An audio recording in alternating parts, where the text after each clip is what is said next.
Пироги, осетинское пиво и народные молитвы. В Осетии отмечают День Святого Хетага. Главные торжества проходят в священной роще, однако сегодня почти в каждом доме пекут традиционные 3 пирога.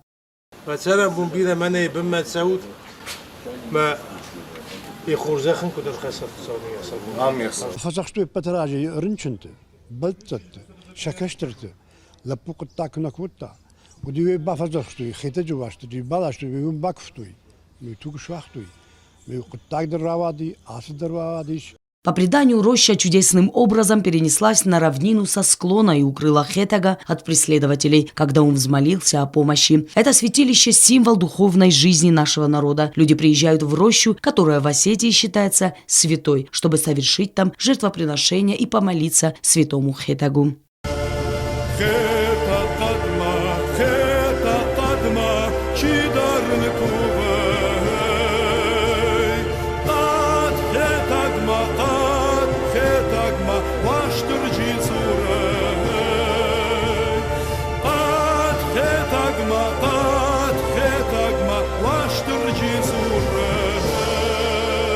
На праздничных столах в день Хетага всегда можно найти один из ее символов – осетинские пироги. 3 пирога символизируют Бога, Солнце и Землю. При разрезании их нельзя крутить. Тосты старейшины поднимают только осетинским низкоградусным пивом, которое традиционно варят только женщины. Роща Хетага – это общенациональная святыня. На территории рощи построен Кувендон. Этот день широко отмечают не только в Северной, но и в Южной Осетии.